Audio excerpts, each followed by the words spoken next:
Patel madam आणि आम्ही सर्व सहभागी झालेले आहोत या सक्षम गटामध्ये। तर आमच्या गटाचं नाव आहे तर त्या घटकाचं नाव आहे संख्यावरील क्रिया आणि अभ्यासक्रमाचे ध्येय यामधले आहे MCG1 संख्यांचे आकलन करतात। तर संख्या, मोज संख्या आणि अपूर्णांक असे 3 भाग घेतलेले आहेत। त्यामध्ये भारतीय स्थानिक किंमत प्रणाली वापरून पूर्ण संख्या दर्शविणे, पूर्ण संख्यावरील 4 मूलभूत क्रिया समजून घेऊन त्यावर क्रिया करणे, क्रमागत संख्यामधील म्हणजे नंबर सिक्वेन्स मधील आकृतीबंध शोधणे व ओळखणे। तर कॉम्प्युटरची क्षमता आहेत 4, त्या क्षमता मी इथे लिहिलेल्या आहेत आणि अध्याय निष्पत्ती आहे 3 अंकी संख्यावरील क्रिया करतो। तर आम्ही असं लॉर्ड्सवरील जे प्रश्न आहेत ते लिहिलेले आहेत आणि हॉर्सवरील जे प्रश्न ते लिहिलेले आहेत सादरीकरण करत आहेत माझ्या गटातील पत्रकार।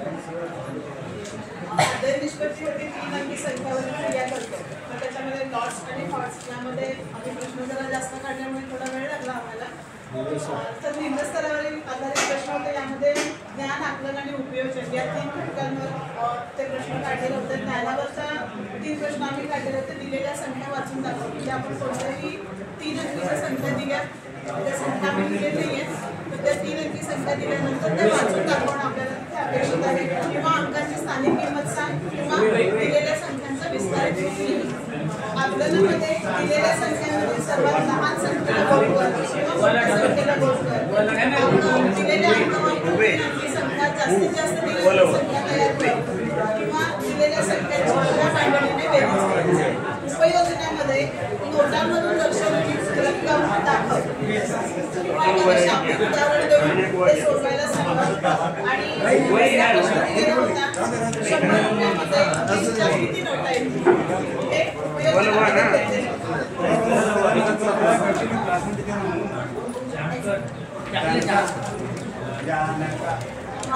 हे सवाल तैयार वर्गीकरण करा।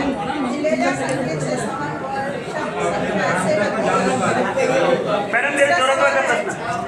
दूसरा सवाल आहे दिलेल्या 2 संख्याची लहान मोठी याप्रमाणे तुलना करा और मूल्यांकन में है उत्तराचा अचूक पर्याय इसमें हमने सवाल दिए हैं इस तरह से। दूसरा सवाल है नवनिर्मितीवर पण आम्ही 2 प्रश्न दिलेले आहेत। त्यावर 450 रुपये तू वेगवेगळ्या प्रकारे दाखवती तर नोटा ठेवलेल्या आहेत आणि तो विद्यार्थी त्या नोटांमधून 450 रुपये आम्हाला डिवाइड करून दाखवणार आहे। वरच्या नोटा किती 20च्या किती 10च्या किती छान आणि त्या पद्धतीने दुसरा तिसरीसाठी आणि दिलेल्या अंकाची सर्वात मोठी व सर्वात लहान संख्या तयार त्याप्रमाणे आम्ही आमच्या गटातून प्रश्न काढलेले आहेत। धन्यवाद।